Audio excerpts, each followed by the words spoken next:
Hi, I'm Jamie, the co-founder and CEO of Tutaki. We are a director co-pilot that helps directors save time and be 10 times effective in board meetings. And today we're going to talk about directors who manage multiple boards. Perfect, complex problem.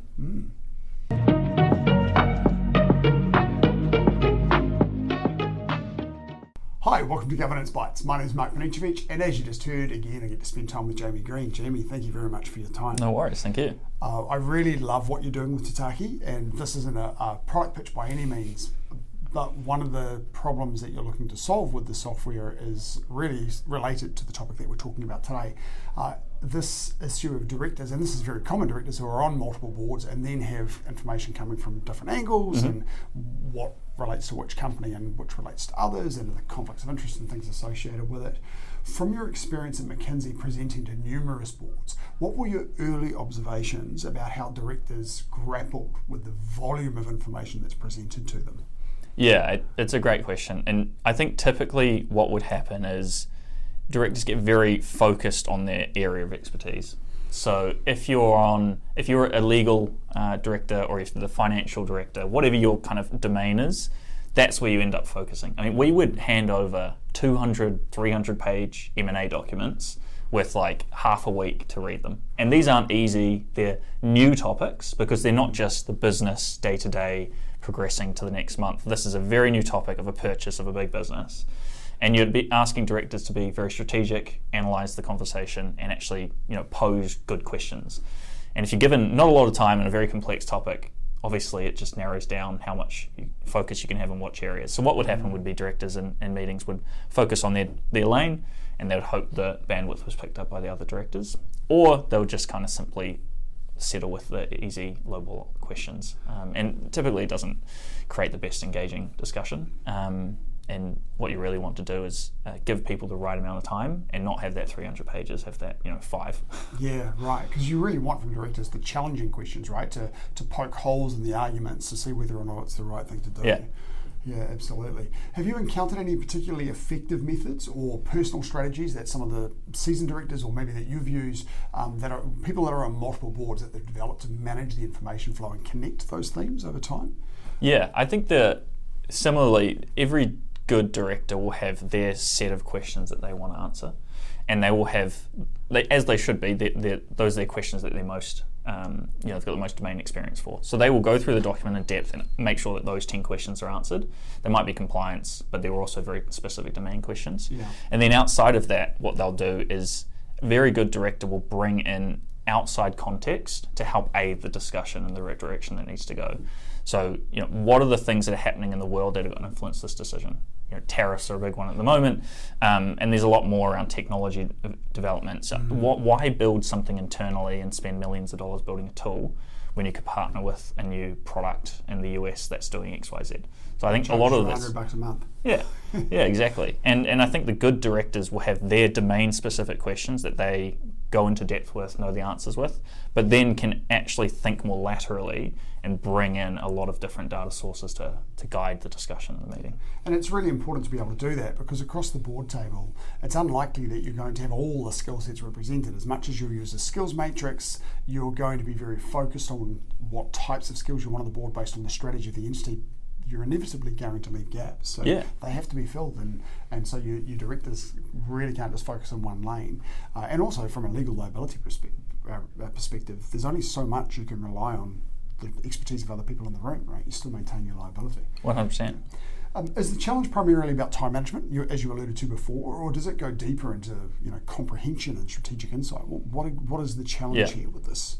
Yeah, I think at the root, it's time management, but there's a lot of nuance to that. Mm-hmm. So if you gave me a 10-page document and it was in a different language, I would need a lot of time to read it versus if it was in my native language.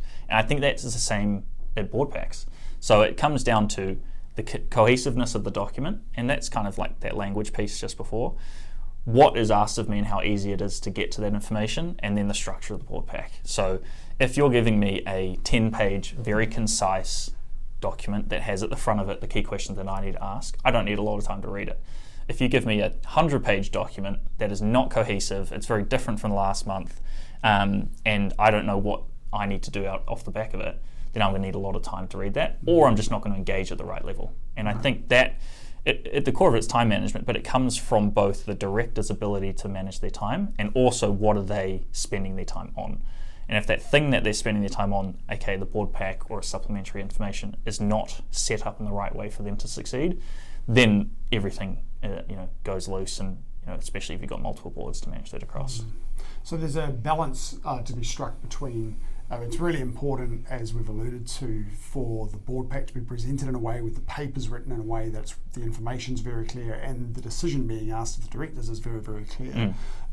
You also need to provide that pack in enough time for the directors to be able to really dig into the problem and be able to ask the good questions. Prior to that, as we said, I think last time we called up, spending time outside of that, and I've heard this before as well, of reading broadly and understanding what's going on in the industry, so you're coming in with the right context to prepare. So there's a few elements of that, but a lot of them, as you say, are related to time management, and if it's prepared well enough in advance and written concisely and well enough that it takes as little time as possible for the directors to digest it, then you're going to get better outcomes from your directors. Yeah. And it's just giving them enough time to actually get to the level you want them to get to. Yeah.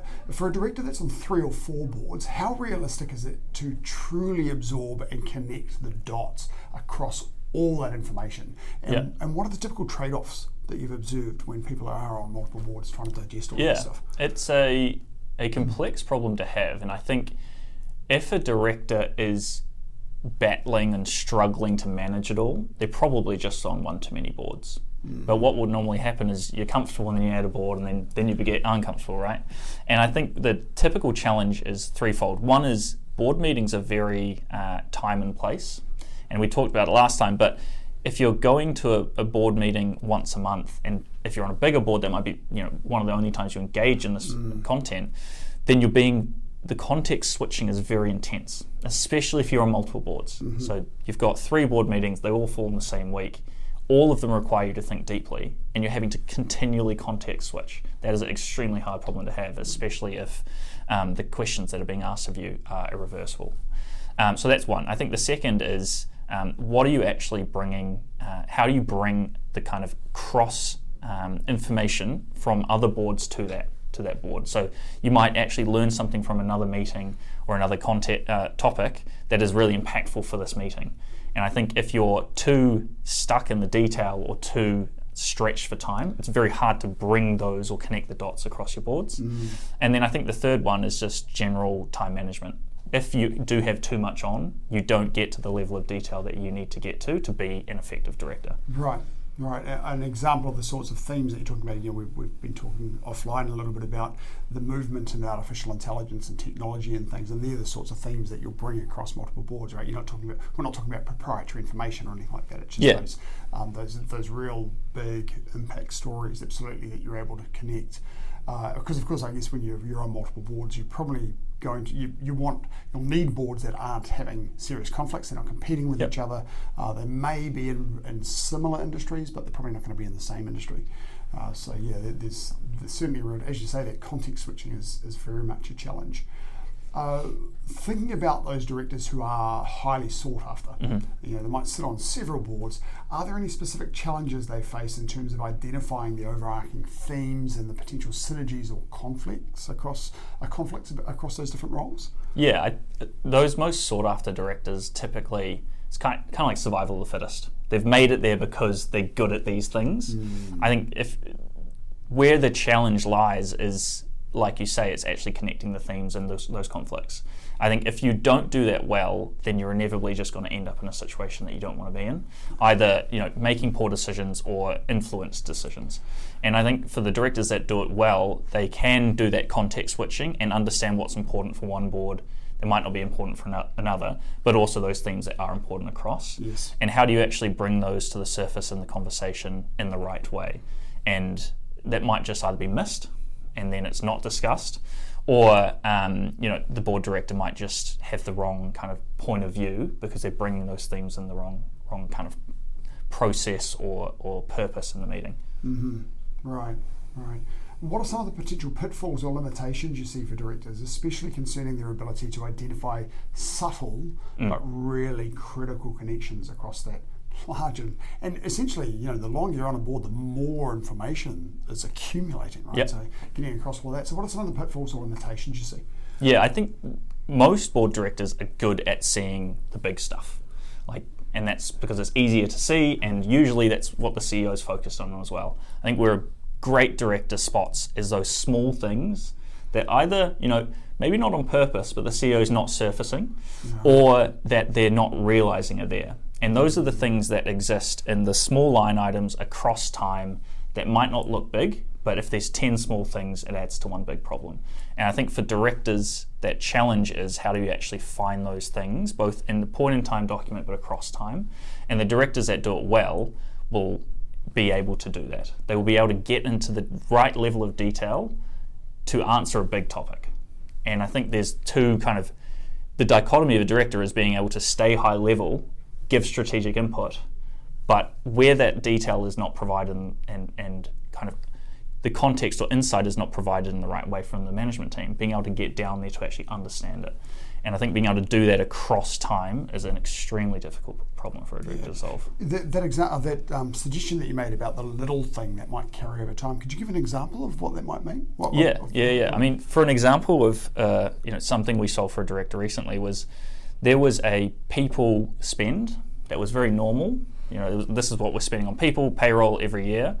And it changed month to month, and it changed because they had a small restructure or people leaving, but the report itself didn't mention anything around what the impact of that was.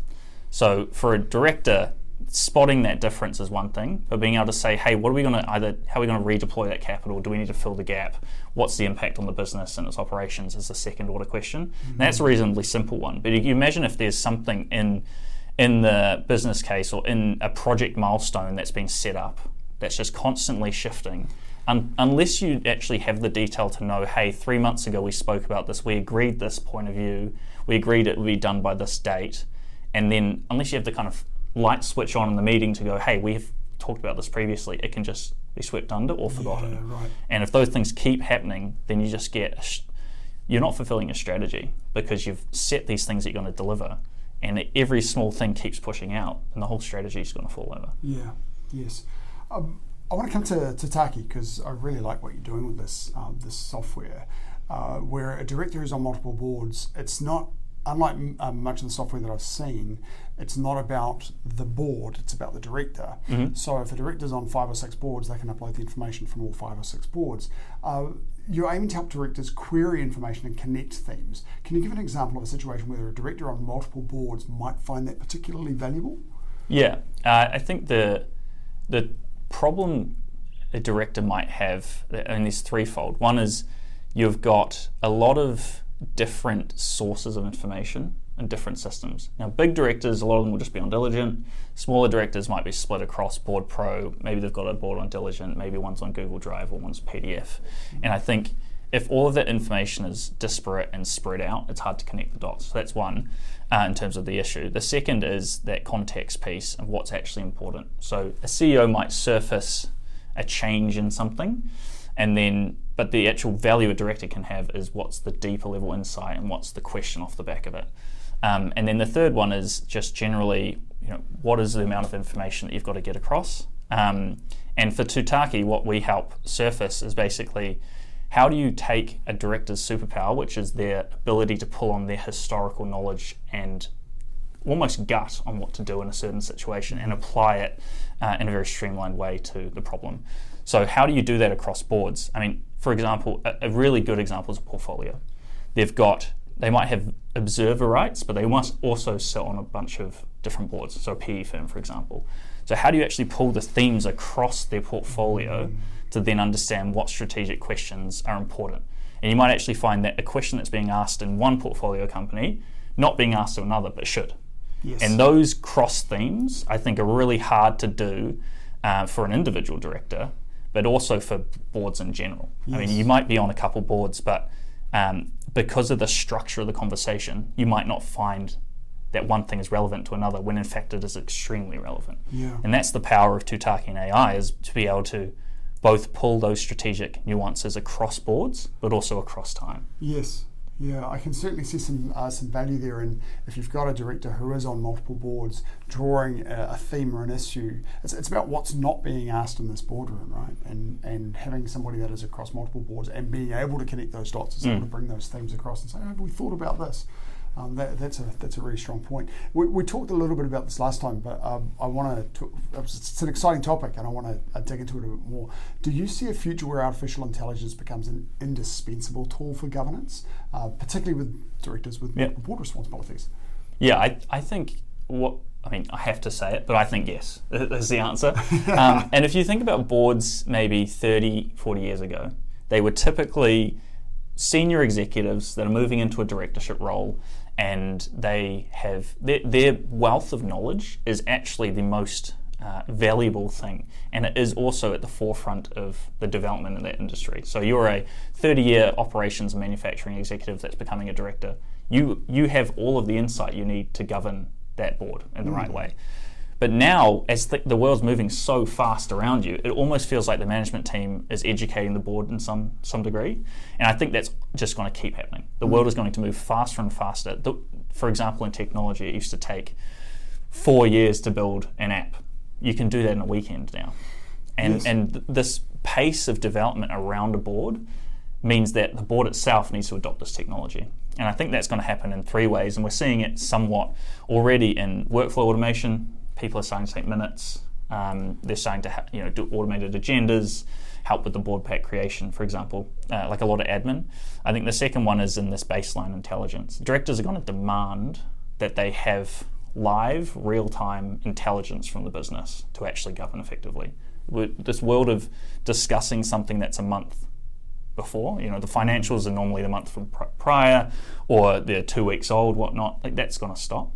And then the third is this ability to suck in wealth and knowledge from everything that isn't just the business.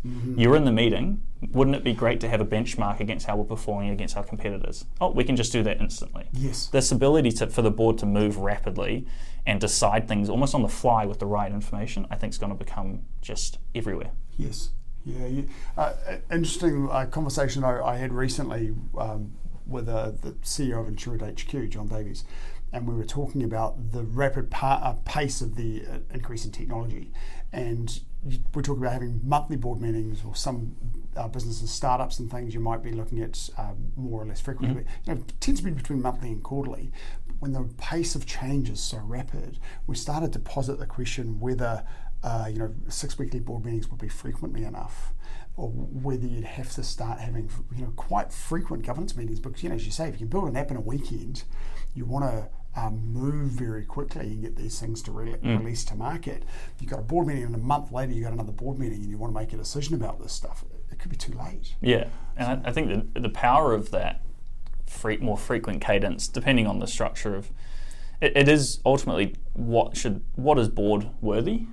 And if you get the board engaging too frequently, they'll end up engaging in topics that aren't strategic or more operational. So I think the cadence might be, the formal board might stay similar, but there might be a way for a board to engage on a more frequent basis on topics that they find interesting. Yeah, that's what we said as well, was the idea of potentially having intra-board meetings that are like special meetings on a particular topic or something. But because you're right, and that was the question I asked, is how do you then, if you've got an increased cadence, how do you stop yourself from becoming operational? I think there's some change to come here as that pace of technology increases. And ChatGPT was released just over 2 years ago. Oh, it's insane! And how we've moved since then into agentic AI and things, it's just moving so rapidly. And boards have got to keep up, particularly if it starts with companies that are in the tech space like yours, but it's going to hit companies in all spaces. If not using AI now. I was talking with a $1 billion finance company the other day, and they've completely changed how they think about it. I mean, without the right governance, what happens is your employees ended up just using AI anyway without telling you. And I think companies now are adopting it and putting in the right policies that they control how it's used, but that it's used. Yes. And it's making people so much more effective. Even from a talent position, people leaving university now expect to use it. If they can't, they're going to go somewhere else. Yeah, I think if I were leading a company at the moment, I'd be wanting to train all my staff on this stuff. yes, have your policies in place about you're not putting in sensitive information, which we've got this here.